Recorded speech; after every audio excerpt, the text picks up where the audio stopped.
¿Qué tal amigos de Sin embargo al aire? Gracias por la gentileza de su atención, de su interés. Gracias por compartir nuestro trabajo, por apoyarlo, por recomendarlo con sus familiares y amigos, porque de esa manera nos apoyan y nos estimulan para seguir adelante con este proyecto periodístico.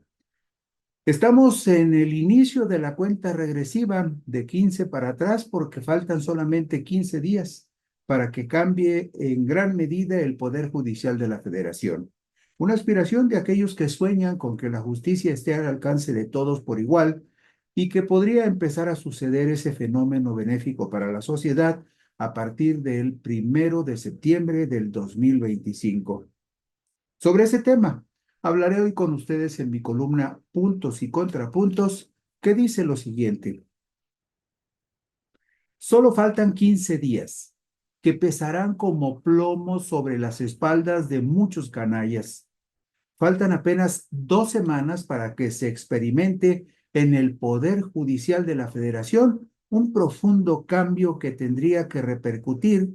en que por primera ocasión en décadas la justicia esté verdaderamente al alcance de todas las personas,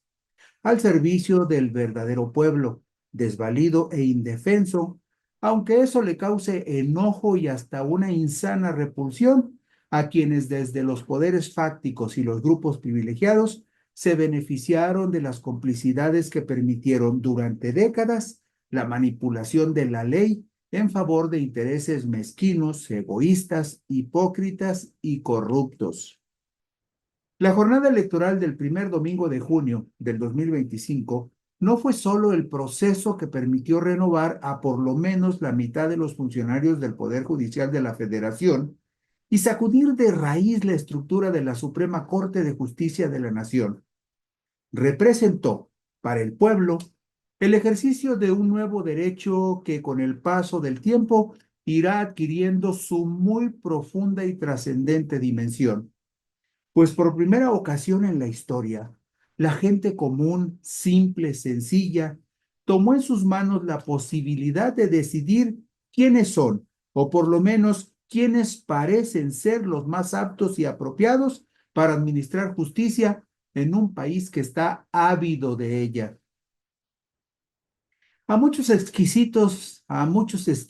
les causa una severa comezón que el próximo presidente de la Suprema Corte de Justicia de la Nación, a partir del lunes 1 de septiembre del 2025, sea un abogado oaxaqueño, Hugo Aguilar Ortiz,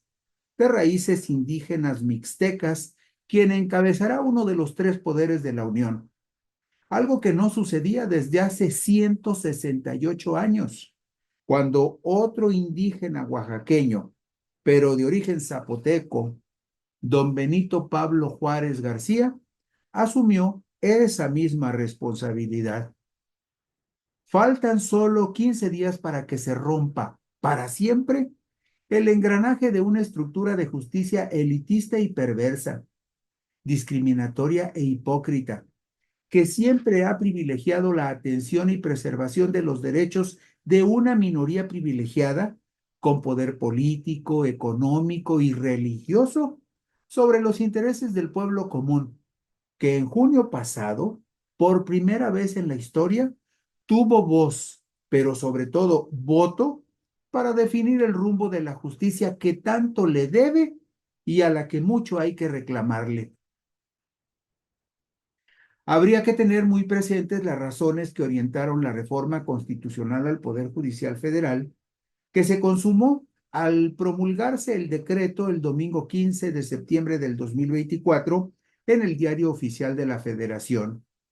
En la exposición de motivos de la iniciativa de reforma constitucional que el presidente Andrés Manuel López Obrador envió a la Cámara de Diputados del Congreso de la Unión el 5 de febrero del 2024, que luego de ser aprobada por diputados y senadores, fue promulgada para entrar en vigor el lunes 16 de septiembre del 2024. En ella se explican las razones para esta reforma constitucional de gran calado. Dice el documento, vale la pena rescatarlo. El gobierno de la Cuarta Transformación sostiene que una de las causas estructurales relacionadas con la impunidad y la falta de justicia que ha padecido nuestro país en las últimas décadas ha sido la ausencia de una verdadera independencia de las instituciones encargadas de impartirla, así como el distanciamiento cada vez más profundo que existe entre la sociedad mexicana con las autoridades judiciales que conocen y atienden sus conflictos en los juzgados de distrito, los tribunales de circuito y la propia Suprema Corte de Justicia de la Nación, lo que ha restado, lo que ha restado credibilidad en su actuación y pérdida de legitimidad en sus decisiones. Reprocha la iniciativa de López Obrador el actuar faccioso de la élite del Poder Judicial. La paz solo puede ser producto de la justicia, pero no puede haber justicia si los órganos responsables de garantizarla muestran incapacidad o desinterés en cumplir con sus deberes constitucionales. O peor aún, privilegian los intereses de grupos de poder que son contrarios al interés público. Y se plantea en la iniciativa, ahora convertida en reforma constitucional, el fondo del asunto en hechos consumados, que esta reforma pretende romper con la inercia de los acuerdos cupulares, donde las y los ministros, magistrados y jueces no eran responsables ante la ciudadanía, sino ante quienes los propusieron en el cargo, orientando sus decisiones a la protección y defensa de intereses personales y de grupos e intereses fácticos. Agrega en la exposición de motivos del ahora expresidente López Obrador lo siguiente: al impulsar la democratización de la justicia y someter a los integrantes del Poder Judicial al voto popular, se garantiza que representen las diferentes visiones que conforman la sociedad mexicana, logrando así que el acceso a una justicia pronta, expedita e imparcial sea una realidad y no un principio escrito que solo se utiliza para fundar y motivar los procesos judiciales, pero que no se refleja en la realidad de las personas justiciables. En gran medida, se desterrará la corrupción de muchos espacios oscuros y reservados de la justicia, en los cuales los poderes fácticos y el poder judicial llegaban a acuerdos abusivos y corruptos. Pero también se desterrará muchos de los malos hábitos que durante décadas han infectado hasta la médula a un poder oscuro que permanecía parapetado en su torre de granito. Hay evidencias muy concretas de que el mérito y la preparación no han sido en forma natural los argumentos para avanzar y ascender en los terrenos de la administración de justicia, pues el Poder Judicial está determinado en gran medida por el nepotismo, que impone la presencia de familiares de ministros, magistrados y jueces en la estructura institucional. Según estudio realizado por el mismo Consejo de la Judicatura Federal en el año 2022,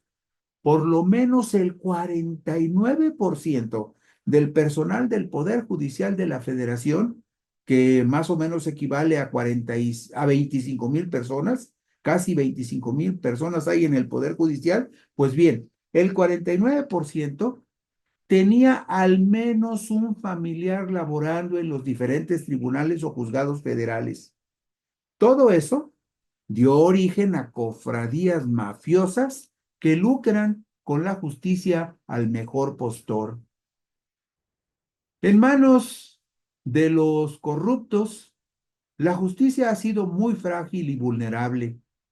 pues ha estado depositada en voluntades veleidosas que carecen del vigor, la convicción y la valentía que debiera comprometerles en la correcta y honrada interpretación de las leyes